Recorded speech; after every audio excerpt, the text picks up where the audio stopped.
So we're now going to be talking to Will Palin on the phone. It's one of our updates on the Dockyard Church. Will, firstly, thank you for talking to our listeners. Thanks, Daniel. It's good to hear you, and it's good to be able to update everyone on what's been going on. Well, there's been a couple of things happening. I was firstly hoping you can tell our listeners about the community event, sort of open day you had a couple of weeks ago, firstly. Sure.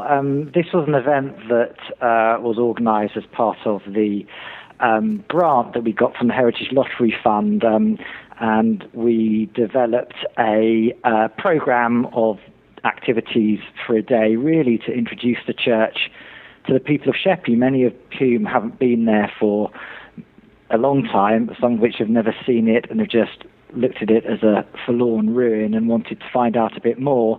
And this was an opportunity for both schools and the public to come and find out more about the building and what our plans are for its future. Now, I come along on that day and I couldn't believe just how many people turned up to see the building. Yeah, it was kind of overwhelming. We had a busy morning initially with the schools, and several schools, primary schools from the island and the academy came along, and that was great. Brilliant response and from them. But then in the afternoon, we opened it to the public in general, and we had something like 400 people during the course of the afternoon. Great queues stretching right down past the church and the paddock in front. Everyone very good-humoured and enjoying themselves. And for us, it was a very moving thing to have so many people so interested come to see the church.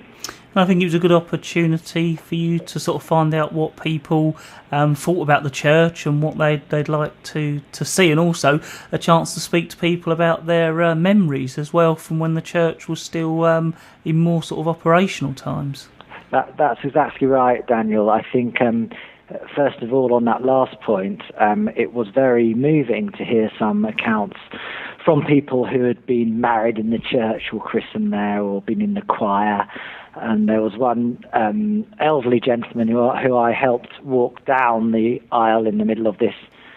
As you know, it's a roofless shell, but you can still walk through what was the central aisle down to the altar. And I walked down with him, and he was explaining to me that he had been married there 60 years ago, and that was when he'd last been in the church, walking down the aisle with his wife-to-be. So it was a very moving experience to hear some of these recollections.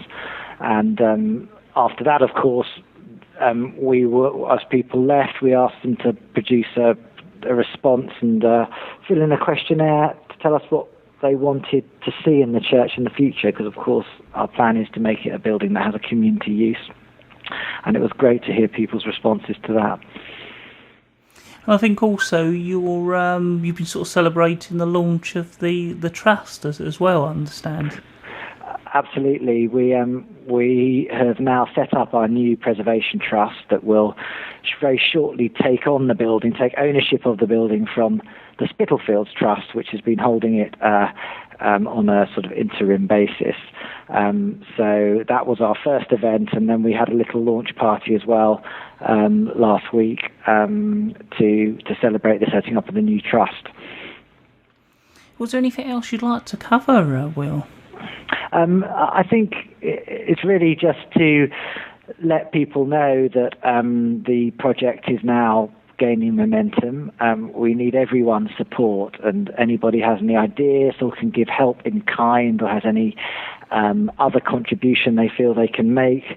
It doesn't have to be financial. It can be, in all sorts of other ways. But we really need everyone to rally around now and keep the project invigorated and energized, and people can find out what's going on our website and Twitter account and indeed the Facebook page, which Daniel, you've been very helpful in setting up and keeping going. Well, as always, I'd like to thank you for updating our listeners, and I look forward to catching up with you at the next stage of the project. Thanks a lot, Daniel. Pleasure to talk as ever.